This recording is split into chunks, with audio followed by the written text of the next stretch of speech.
오늘 읽은 이 8장의 내용은 유다 백성들이 다시 회복하게 될 것이다. 이런 약속에 대한 말씀입니다. 그럼 어떻게 할 때 회복이 가능할까? 그들이 하나님께 돌아올 때입니다. 하나님과의 관계가 회복이 될 때 그들의 삶도 회복이 된다는 것입니다. 여러분 이 말씀을 이해하겠죠? 앞에 제가 1장 말씀을 볼 때 하나님이 정말 우리에게 원하시는 게 뭐라 그랬죠? 내게 돌아오라는 것입니다. 그래야 하면 내가 너희에게로 돌아가리라 했어요. 제가 회개가 중요하다고 이야기했죠. 그러면 회개는 교회당 오는 것도 물론 중요하겠지만 진정한 회개는 뭐라고요? 하나님께 나오는 거예요. 하나님께 돌아오는 거예요.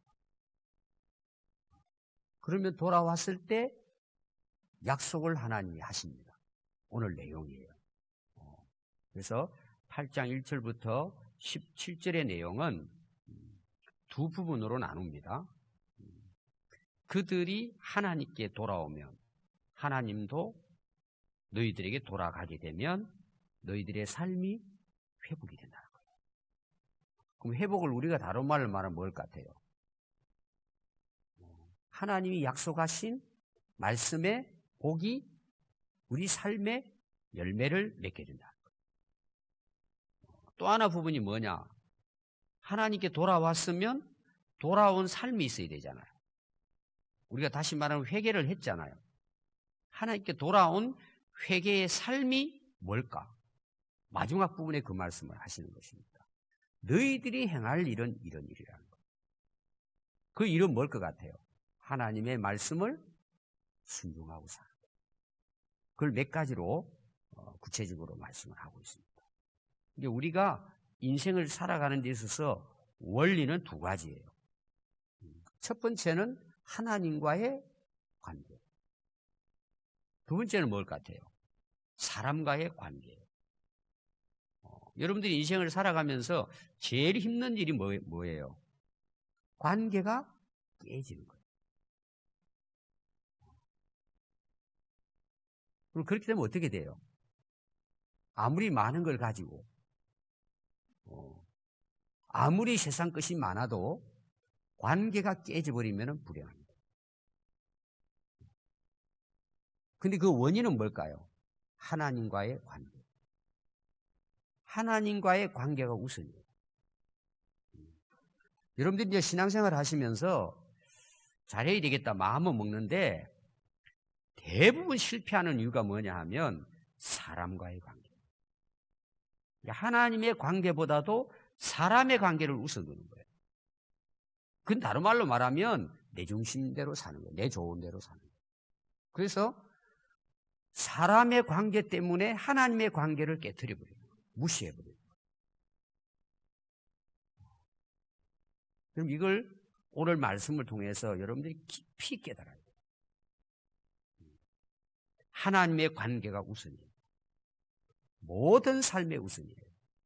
이 순서가 뒤바뀌어져 버리면 내 인생은 무너지는 거예요. 여러분 우리가 모든 그 일을 하는 데는 순서가 있습니다. 먼저 해야 될 것, 나중에 해야 될 것. 이 순서가 굉장히 중요해요. 근데 순서가 바뀌어지죠. 그럼 여러분 어떤 일이 일어날까요? 처음부터 했던 거 다시 뭐예요? 부셔버려야 돼요. 다시 해야 돼요. 저 잠시 와서 이제 기도하는데 그런 마음이 들더라고요. 오늘 성도들의 마음을 제가 이 말씀을 전하기 전에 제 마음이 어떤 마음이냐 그러면은 여러분들의 마음, 어떤 경우는 이제 안 믿는 사람들의 마음일 수도 있어요. 어떤 마음을 가지고 신앙생활을 하게 될까? 그걸 오늘 여러분들이 좀 발견했으면 좋을 것 같아요. 신앙생활을 누구 생각대로 해요? 자기 생각대로 하는 거예요. 자기가 그걸 뭐예요? 다 이렇게 저렇게 자기가 한단 말이에요. 그럼 여러분 그게 옳은 신앙생활일까요? 그게 여러분들이 작은 것 같지만 오늘 여러분들이 이 부분을 잘 생각해야 돼요. 하나님께서 하실 수 있도록 내가 어떤 일을 하든지 우선을 하나님께 두는 거예요. 그럼 여러분 하나님께 둔다는 것은 뭐예요? 어떤 내가 일을 할 때 하나님과의 관계를 우선 둔다는 건 구체적으로 뭘 이야기해요? 하나님께서는 이러한 일을 말씀에서 어떻게 말씀하시고 어떻게 하라고 하실까? 그걸 먼저 생각한다는 거예요. 그럼 여러분 그렇게 하려면 우리가 하나님 말씀을 알아야 되잖아요. 모르면 여러분 그게 가능해요? 여러분들이 하나님 말씀을 매일 읽고 묵상하고 배우고 하는 이유는 뭐냐 하면 그렇게 살 수 있기 때문에 그런 거예요. 그렇게 해야 살게 되는 거예요. 근데 여러분들은 이제 인생을 살잖아요. 이제 성도들 중에 이런 분들이 있습니다. 제가 이제 이야기하려고 하는 부분이에요. 목사님 지금은 너무 힘들고 젊을 때는 할 일도 많고 그러니까 지금은 열심히 이렇게 하고 내가 좀 살 거 열심히 살고 나중에 시간 좀 지나서 나이도 먹고 세상에 별로 이렇게 바쁘게 일 안 해도 될 때가 오면 그때 열심히 하면 좋겠습니다. 또 여러분들 생각 속에도 그런 생각을 많이 합니다. 또 뭐 그게 나쁘진 않아요. 나중에라도 잘 믿고 그냥 하면 돼요. 근데 뭐가 있는지 아세요? 그럼 그 다음에 그렇게 살아온 그 삶이 어떻게 된다는 거예요? 하나님하고 아무 상관없어요. 오히려 그것이 불행한 거예요. 하나님이 주시는 은혜와 복을 누리지 못하는 거예요. 또 그렇게 살아가는 사람들은 나중에 가서 여러분 굉장히 어렵습니다. 안 됩니다, 그게. 또 어떤 분은 이런 생각할 수 있어요. 어릴 때부터 부모님 따라서 그냥 열심히 교회만 알고 신앙생활 열심히 했는데 지금 생각해보니까 세상 것 좀 즐기고 누리지 못한 게 억울하다고 생각하는 사람이 있어요. 여러분 그게 억울한 게 아니에요. 그게 복이에요. 나중 가면 그거 다 여러분 우회해요. 여러분 신앙생활을 지금부터 현재 열심히 하는 것이 하나님의 복이에요. 여러분 그걸 아셔야 돼요. 이스라엘 백성들의 역사를 보세요. 하나님이 떠나서 살았을 때 삶이 어땠어요? 흩어진 삶이에요. 노예 생활이에요. 끌려다니는 거예요. 근데 돌아오니까 회복이 되잖아요. 오늘 거기에 대한 약속이에요. 그래서 여러분들에게도 먼저 하나님과의 관계가 회복되어짐으로 하나님이 주시는 은혜와 복을 누릴 수 있기를 바라요. 자, 구체적으로 이제 한번 말씀을 보겠습니다. 첫 번째 여러분들이 강조하고 싶은 게 뭐냐 그러면 여러분 성경을 읽으실 때 항상 중요한 게 제가 있다 그랬어요. 그게 뭐라고 그랬죠? 반복되는 거예요. 오늘 말씀에 뭐가 반복되죠? 뭐가 계속 반복해서 나오죠? 11번 나옵니다. 예? 만군의 여호와의 말씀이니라. 여호와의 말이니라. 11번 나와요. 그럼 여러분 보세요. 지금 이스라엘 백성들에게 하나님께서 그냥 여호와의 말씀이다. 그리고 그냥 전해도 되는데 계속 반복. 왜 반복할까요? 오늘 여러분들도 마찬가지입니다. 성경도 읽으시고 설교도 많이 듣잖아요. 그런데 여러분들이 이 말씀을 들을 때 진짜 하나님의 말씀으로 듣느냐는 거예요. 성경 말씀을 하나님의 말씀으로 믿느냐는 거예요. 여기 만군이라는 뜻은 뭔 줄 아세요? 원래 뜻은 전능한 이런 뜻이에요. 그래서 다른 번역은 어떻게 번역했느냐 하면 전능하신 하나님의 말씀. 이렇게. 여러분이 하나님의 말씀을 하나님의 말씀으로 믿는다는 것은 또 다른 말로는 하나님의 말씀은 전능하신 말씀이기 때문에 그대로 이루어지는 거예요. 우리가 하나님의 말씀을 정말 그렇게 읽고 듣고 배운다면 여러분 말씀대로 살게 되죠. 근데 하나님 말씀을 가볍게 여기는 거죠. 그러니까 여러분들이 한번 생활을 한번 보십시오. 다른 것은 집중해서 잘 듣고 읽는데 말씀은 안 들어도 된다고 생각하는 거예요. 내가 살아가는데 큰 지장 없다고 생각하는 거예요. 여러분들의 인생을 100% 결정짓는 것이 만군의 여호와의 말씀이에요. 말씀 떠나면 끝나는 거예요. 말씀 없이 사는 것은 잘못 사는 거예요. 잘못 살면 결론이 어떻게 될까요? 망하는 거예요. 불행하게 되는 거예요. 그래서 오늘 첫 번째 여러분 말씀드리고 싶은 것은 8절이 그렇게 강조하기 때문에 만군의 여호와의 말씀이라는 거예요. 이런 말씀을 가볍게 읽고 가볍게 듣고 생각하면 안 돼요. 여러분 이 자세가 처음 여러분들이 가져야 될 자세예요. 하나님의 말씀이다. 전능하신 말씀이다. 하나님은 말씀대로 세상을 창조하시고 말씀대로 역사를 이끌어 가시고 말씀대로 이루십니다. 그럼 내 인생은 어떻게 될까요? 말씀대로 이루어질 거예요. 어떤 사람도 벗어날 수 없어요. 우주 만물도 하나님의 말씀을 벗어나서는 운행할 수가 없어요. 첫 번째 여러분들이 이 사실을 깨달아야 됩니다. 그럼 오늘 내용이 뭘 것 같습니까? 1절부터 2절 말씀은요. 하나님께 돌아온 백성들을 하나님이 질투하신다는 거예요. 질투는 여러분 안 좋은 거잖아요. 여기 나오는 질투는 우리가 생각하는 부정적인 내용이 아니고 질투는 이제 히브리어로는 카나라고 써요. 열정, 열심, 뜨거움 이런 뜻이에요. 너무 열정적으로 사랑하다 보니까 어떻다는 거예요? 질투를 하는 거예요.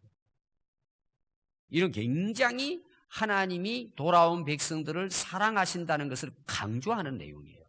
그냥 우리가 말하는 사람을 막 시기하고 질투한다 이런 차원이 아니에요. 원래 뜻이 하나님이 열정적으로 돌아온 백성들을 사랑합니다.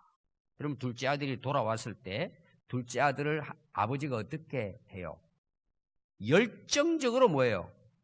맞이하고 막 아버지가 막 이 업이 돼가 막 어떻게 마음을 이렇게 가누지 못하면서 막 즐거워하면서 잔치하는 모습이 있죠. 그게 질투예요. 그 다음에 여러분들 그 3절을 보시면은 돌아온 예루살렘 백성들에게 하나님이 이렇게 말씀해요. 내가 시온에 돌아와. 하나님도 돌아오시는 거예요. 예루살렘 가운데 거할 것이다.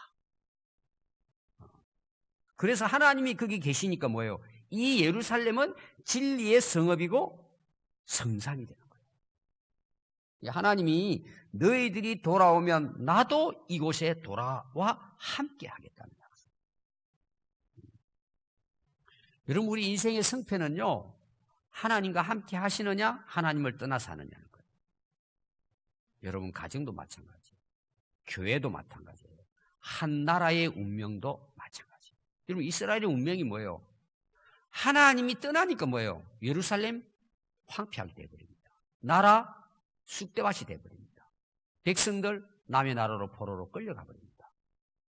하나님께 그들이 돌아왔을 때 뭐예요? 하나님이 그들에게 돌아오니까 예루살렘 성이 뭐예요? 진리의 성이 되고 거룩한 성이 되고 하나님이 축복하는 성읍이 되는 거예요.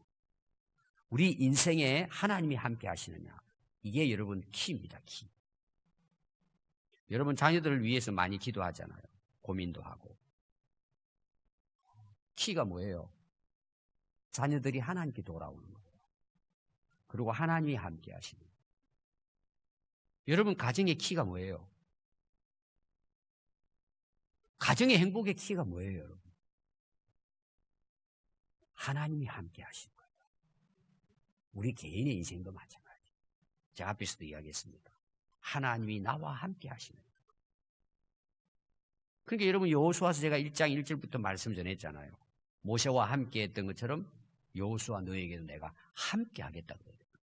그러니까 여호수아가 뭐예요? 요단강도 건너죠. 아이성도 무너뜨리고 여리고성도 무너뜨리고 7족속 다 무너뜨리고 땅을 차지해서 분배합니다. 그리고 하나님은 여호수아의 말씀대로 그 땅이 아름다운 땅입니다. 우리 올라가서 차지합시다. 갈렙과 여호수아는 하나님의 약속의 땅을 차지합니다.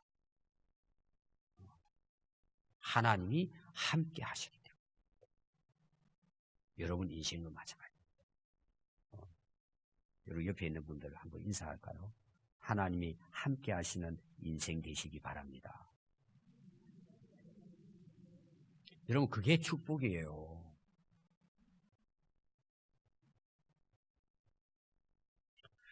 사절 말씀부터 하나님이 함께 하시니까 하나님이 계시니까 어떤 일이 일어나느냐.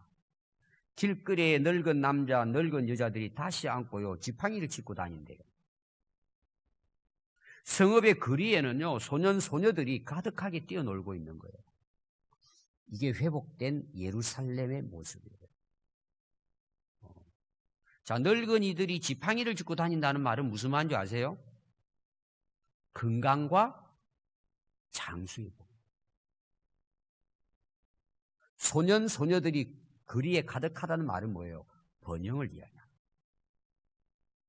그 성이 무너져 버리고 황폐해져 버리잖아요. 그리고 거기에 막 여우들이 들어온단 말이에요. 쑥대밭이 돼가지고. 사람이 없는 거예요. 예루살렘 성에. 다 무너지고 다 쫓겨다니고 다 도망치고 황폐한 거리가 뭐예요? 이렇게 된다는 거예요. 어떻게 하실 때? 하나님이 그곳에 함께 하십니다. 그 약속입니다. 그래서 진리와 평화와 번영과 건강과 장수의 복이 임한다는 거예요. 그런데 이걸 선지자들에게 망한 유다 백성들에게 말을 하니까 이들이 뭐라고 이야기하느냐 그러면은요, 이 일이 그날의 남은 백성의 눈에는 신기하다는 거죠. 어떻게 이런 일이 일어날 수 있냐? 다 망했는데. 그러나 내 눈에는 뭐예요? 가능하다는 거예요. 하나님이 하시면 가능하다는 거예요. 하나님이 말씀하시면 무에서도 유가 창조되는 거예요. 하나님 말씀이 여러분 능력이에요.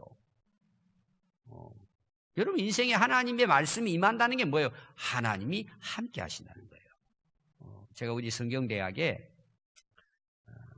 요한복음 1장 1절 태초에 말씀이 계시니라, 창세기 1장 1절 태초에 하나님이 천지를 창조하시니라 제가 설명했거든요. 하나님의 존재 양식이 뭐냐? 굉장히 신학적인 내용입니다. 간단히 말하면 하나님이 어떤 분이에요? 우리가 하나님을 어떻게 만나요? 영적인 그분을. 하나님은 말씀으로 임하십니다. 자, 스가랴에게 지금 계속해서 만군의 여호와의 말이다 그리고 전하죠. 하나님의 임재를 상징하라. 하나님을 만난 거예요. 여러분들이 하나님의 말씀이 깨달아진다는 건 뭐냐? 하나님이 여러분들을 만나 주신 거예요. 그게 하나님을 만나는 구체적인 성경이 말하는 방식이에요. 여러분 이거 깨닫는 거 쉽지 않습니다. 이게 하나님의 말씀이 임하고 하나님의 말씀이 역사된다는 것은 하나님이 그들과 함께 계신다는 뜻이에요. 하나님 함께 계시는 모습이에요. 이 변화가 일어나는 거죠. 회복이 된단 말입니다. 그리고 7절부터 보면은요, 하나님이 함께 하시고 말씀하시는 것이 이루어지니까요, 사방에 흩어진 백성들을 하나님이 구원해 내시는 거예요. 인도에서 예루살렘에 거하게 하시고 너희들은 이제 내 백성이고 나는 너희의 하나님이라고 하나님께서 선포하십니다. 그리고 하나님 어떻게 다스리실까요?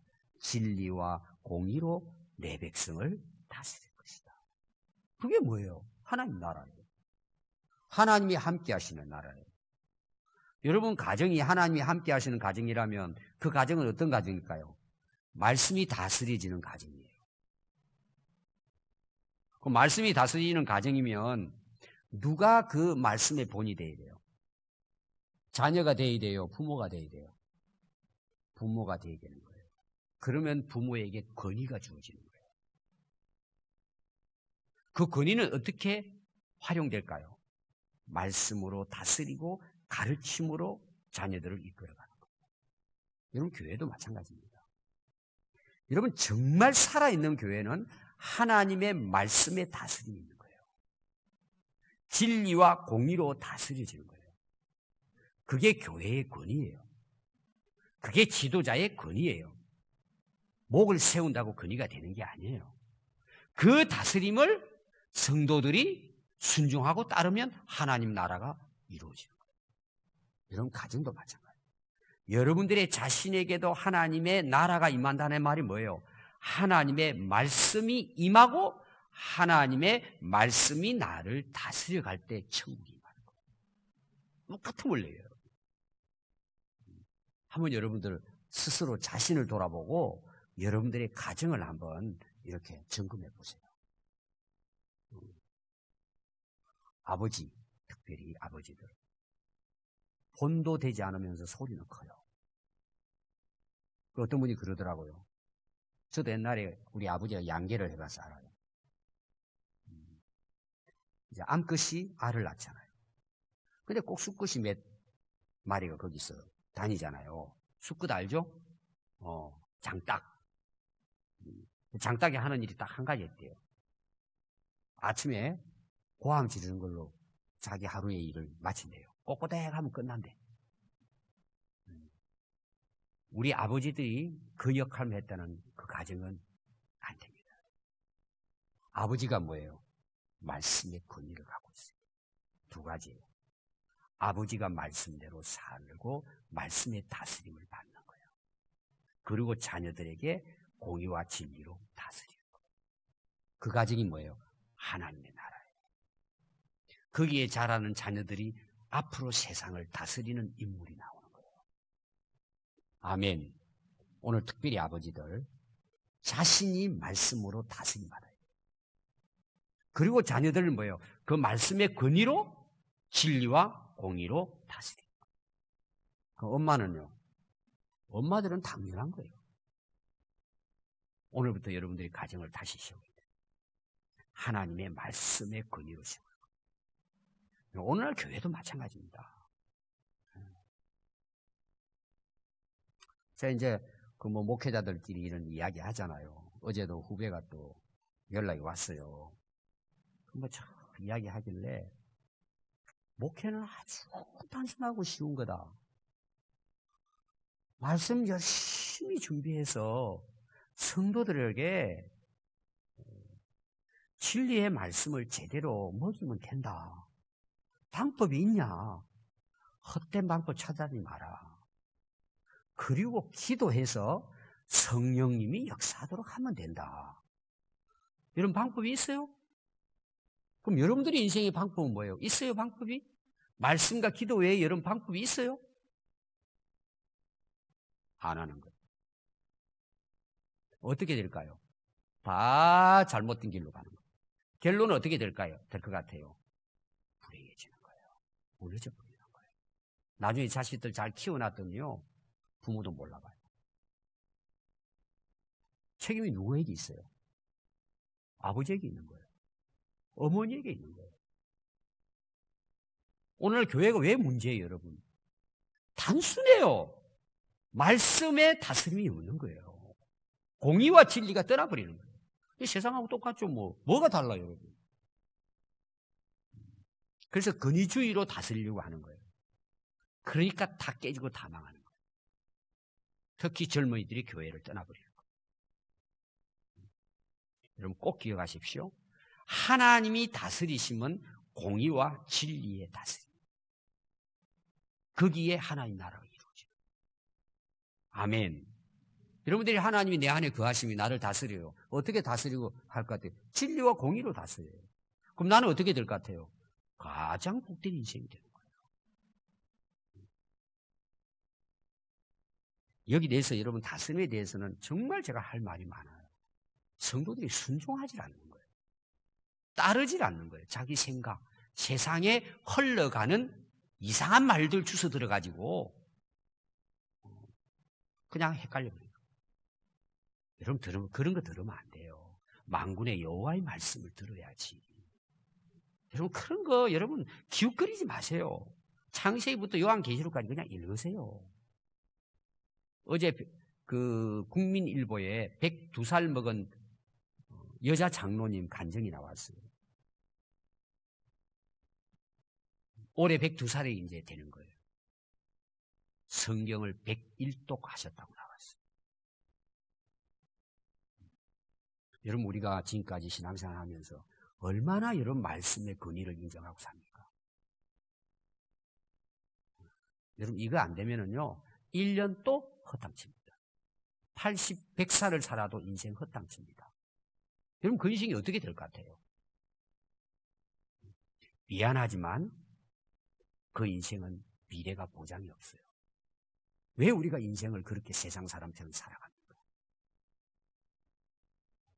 제가 처음 말씀이 회개라고 이야기했어요.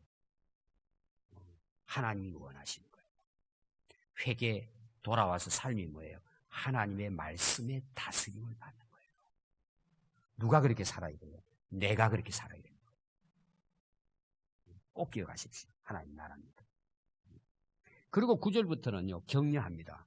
야 성전 건축 힘내라. 할 수 있어. 너희들 중단하고 너희들 16년 잘 살아보겠다고 집도 잘 짓고 살아봤는데 어땠어? 결국은 너희들 망하지 않냐? 그게 되냐 그것이? 다시 돌아왔으니까 다시 성전 건축 열심히 해. 성전 건축을 열심히 하라는 것은요 하나님과의 관계의 회복을 이야기하는 거예요. 제가 이야기했잖아요. 성전을 잘 짓는다고 그게 하나님이 오시는 게 아니란 말이에요. 내가 하나님께 돌아가야 그곳에 하나님도 돌아오신단 말이에요. 지금 예루살렘도 돌아오고 성전도 회복된다는 내용이에요. 저는 오늘 한국교회 부흥됩니다. 성도들이 회개하면 하나님이 역사하십니다. 여러분 가정 회복됩니다. 반품은 간단해요. 하나님께 돌아오면 돼요. 여러분들이 한번 노력해 보세요. 세상 방식으로 한번 해결해 보세요. 평생 가도 해결 안 돼요, 여러분. 그럼 맨날 싸웁니다. 칼부림 나요. 서로만 찌르는데 됩니까, 여러분? 그게 안 됩니다, 여러분. 절대 되지 않아요, 여러분. 정치도 마찬가지고요. 하나님의 다스림 받지 않으면 희망이 없어요. 하나님께서 다시 격려하고 하라는 것입니다. 그러면서 11절부터는요. 너희들 예전과 같이 내가 대하지 않겠다. 이제 너희들이 평안히 씨도 뿌리고 열매도 맺고 이슬도 내리고 너희들 누리게 될 것이다. 너희들 용기를 내라. 회복될 것이다. 다시 너희들은 복의 근원으로 백성으로 회복될 것이다. 약속하시는 거예요. 아브라함부터 약속한 것이에요. 그렇게 된다는 내용이에요. 그 다음 마지막 14절에서 17절은 너희들이 내게 돌아왔다면 이제 너희들 내 백성처럼 살아야 돼. 돌아왔으면 너희들이 행할 것은 이런 것이야. 그리고 16절 나옵니다. 너희가 행할 일은 이러하니라. 너희는 이웃과 더불어 진리를 말하며 너희 성문에서 진실하고 화평한 재판을 베풀고 마음에 서로 해하기를 도모하지 말며 거짓 맹세를 좋아하지 말라. 이 모든 일은 내가 미워하는 것이니라. 여호와의 말이니라. 자, 오늘 시작을 제가 이야기했어요. 하나님과의 관계가 회복되면 사람의 관계가 회복된다고 이야기했어요. 거기서 열매가 드러나는 거예요. 여러분 하나님께 돌아오셨다면은 너희들 이제 하나님의 백성으로서 이렇게 살아라는 거예요. 구체적으로 몇 가지 말씀하잖아요. 첫 번째가 뭐예요? 진리로 따라 살아라는 거예요. 진리를 말하라는 거예요. 엉뚱한 말 하지 말고 이웃과의 관계, 진리 안에서 서로 진실하고 화평의 재판을 베풀고 서로 해하는 것을 도모하지 말라는 거예요. 거짓 맹세하지 말고 이런 거 하나님이 미워하는 거예요. 하나님과의 관계가 회복돼서 하나님 백성으로 돌아왔다면 하나님 백성대로 살아야 된다는 거예요. 여러분 1년 한 해를 시작하면서 여러분 가정에서나 직장에서나 이웃에서나 교회 안에서 절대 남에게 해를 끼치면 안 돼요. 남을 속이면 안 돼요. 거짓말하면 안 돼요. 남을 해하는 사기치면 안 돼요. 남을 힘들게 하는 일을 하면 안 돼요.